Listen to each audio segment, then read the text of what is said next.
ये बात अब दुनिया के कई नेता, सांसद और कूटनीतिज्ञ मान रहे हैं कि भारत को संयुक्त राष्ट्र सुरक्षा परिषद का स्थायी सदस्य होना चाहिए। एनडीटीवी से बात करते हुए ये बात ब्रिटिश सांसद लॉर्ड रामी रेंजर ने भी कही है।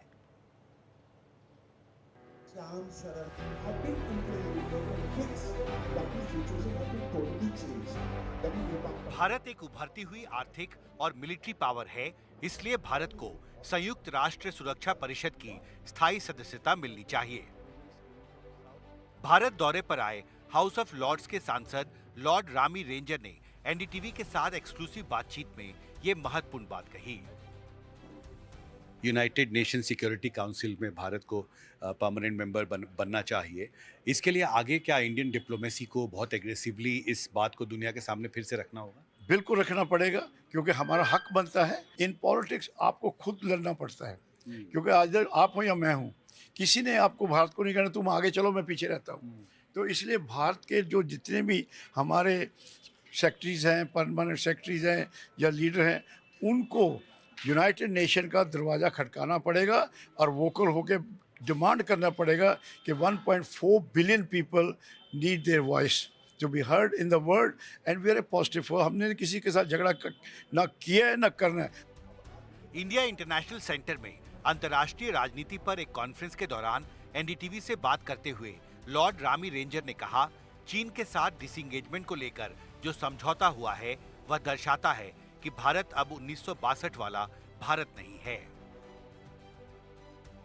अभी जो स्थिति है दुनिया में, कई हिस्सों में संकट की स्थिति है, युद्ध के बादल गहराते जा रहे हैं, पश्चिम एशिया में युद्ध चल रहा है। आपको लगता है इस परिस्थिति में क्या भारत एक पीस मेकर की भूमिका निभा सकता है पश्चिम एशिया में? हाँ, बिल्कुल कर सकता है सर। भारत एक ही कंट्री है जिसको अमेरिका भी रिस्पेक्ट करता है, चाइना भी रिस्पेक्ट करता है बिकॉज ऑफ पॉलिसी। भारत को रिक्वेस्ट करनी पड़ेगी कि इंडिया के साथ भी संबंध है अच्छे, हाँ, वो सबके साथ है।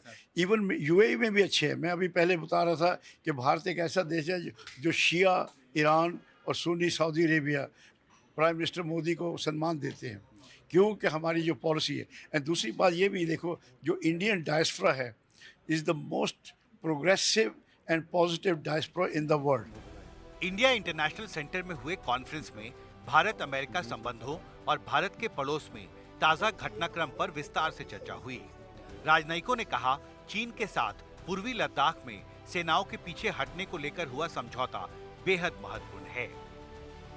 2020 से लटका हुआ था मामला, 4 साल हो गए और इसका रेजोल्यूशन करना ज़रूरी था, क्योंकि अदरवाइज़ भारत और चीन के संबंध जो हैं वो नॉर्मल तरीके से कंडक्ट करना मुश्किल था। और ये अच्छी बात है कि रेजोल्यूशन हो गया और ये विंडिकेट करता है हमारे पोजीशन को कि हमने कहा कि जब तक स्टेटस को एंटी 2020 का नहीं होता है तब तक हम लोग अपने पुराने संबंध नहीं स्थापित कर पाएंगे। तो अब रास्ता खुल गया है आगे के लिए। जाहिर है, चीन के साथ डिप्लोमेटिक संबंधों को आगे बढ़ाने के दौरान भारत सरकार को बेहद सतर्क रहना होगा। दिल्ली से कैमरा पर्सन जेवियर के साथ हिमांशु शेखर, एनडीटीवी इंडिया।